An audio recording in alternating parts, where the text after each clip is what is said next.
So, there's this clip from a Jubilee video that I still see making the rounds. For context, they were talking about if the government should be able to tell people what to do with their bodies, such as if the government should be allowed to mandate vaccines.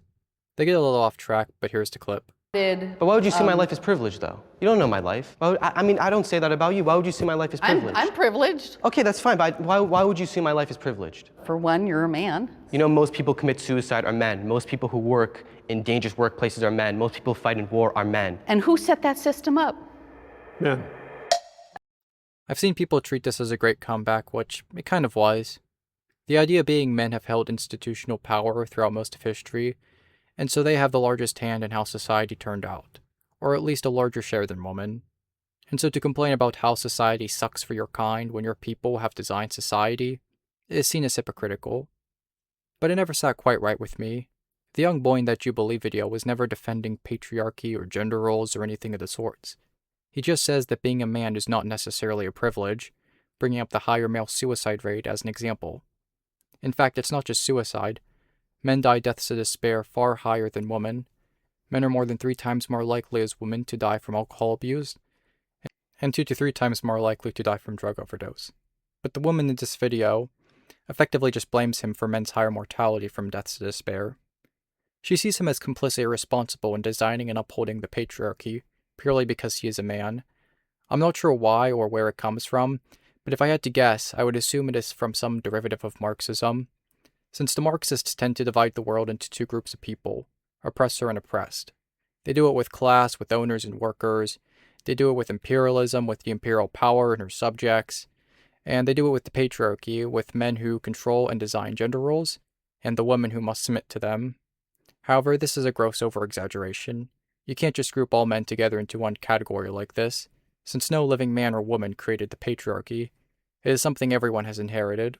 The point is early societies developed patriarchy as a social structure, and like an organism passing down its genes, when society passed down its patriarchal social structures onto the next generation, most things were kept the same, but some things would be changed in order to be a better fit for the needs and desires of the new generation. I hope you see what I mean when I say that for modern man, patriarchy was inherited, not created. To go back to its creation, you'd have to go back to the beginning of human history.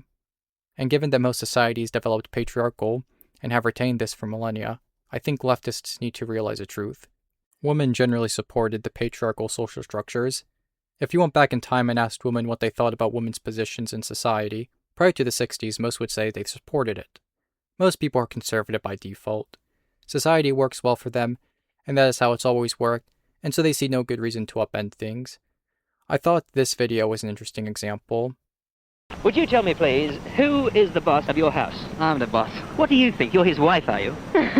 Come on, speak up. What do you say? I said, who is the boss? My husband.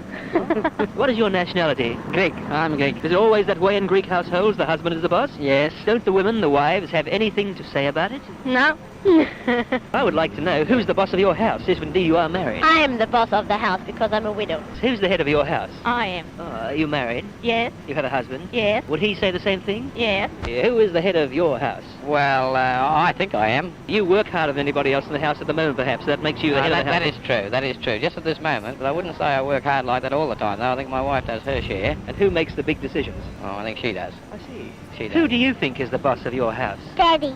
And what about you? Oh, I think it's Mummy's. Who is the boss of your house? I don't know. There's so many bosses there. I couldn't. Are there many? Excuse me. Most of these people were fine with how things were working for them.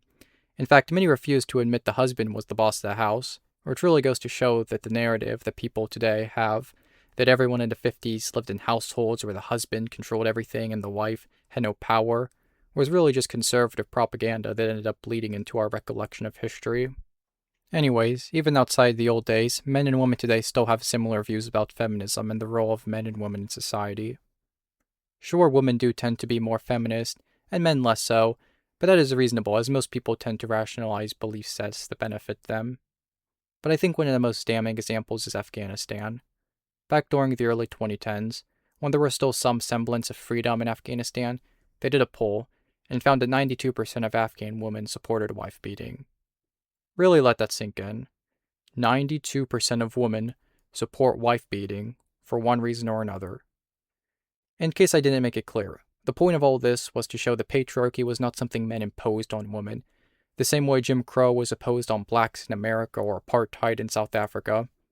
It was a general consensus by both men and women on how society should be run. Patriarchy was something the whole society of men and women imposed on a new generation of boys and girls. And I say that because, like the lady from the Jubilee video, many feminists like to treat some of the challenges men face as completely self-imposed because they derive from the patriarchy. And by viewing it as something all men imposed on all women, it treats all men's problems as completely self-imposed, and all women's as victims of an oppressive system, when in actuality what is happening is the patriarchy is the result of a general consensus among men and women. And you can't just say that women who believe in patriarchy are all just brainwashed victims, as that takes away from the fact that they legitimately believe it. If men and women grow up together, hearing the same ideas, and believing the same things, you cannot just say that women are brainwashed victims, while men are manipulative oppressors. They either both brainwashed, or both supporters of an oppressive system. I actually think compulsory military service is a good example of this. In World War I, millions of men were drafted against their will to fight in a war. They died and suffered. Meanwhile, you had women who wanted to serve, but were not allowed to and were excluded. But most men and women generally agreed that it was men's duties to serve their nations in combat roles, but not women's. Compulsory military service was something the entire society forced onto men, not just other men. For instance, the White Feather campaign saw many women, including many first-wave feminists in Britain, hand white feathers to civilian men in order to pressure them to join the military and fight in the war. The entire society saw it as men's duty to fight, not just men. And so when someone blames problems man faces on patriarchy and men as a whole, it fails to recognize that men are not a collective. Just because my male ancestors supported an idea does not mean I do. Just because my male peers support an idea does not mean I do. What the boy in the Jubilee video should have said was, not me. Who set that system up? Not me. I inherited the system, and I don't like how it works. Blaming that young man for patriarchal pressures would be similar to me saying, I don't like the political structure we have. And then a woman responds, well, who set that system up? Like, not me. If I had the chance to set the system up, I would not have set it up like this. Like, I inherited this system, and I don't like it. That's why I'm complaining about it. And that's what I don't like. The idea men imposed patriarchy on women, and now we all have to suffer because of it. When in reality, patriarchy was a social contract that emerged, developed, and evolved between men and women that benefited men in some ways, hurt men in some ways, benefited women in some ways, and hurt women in some ways.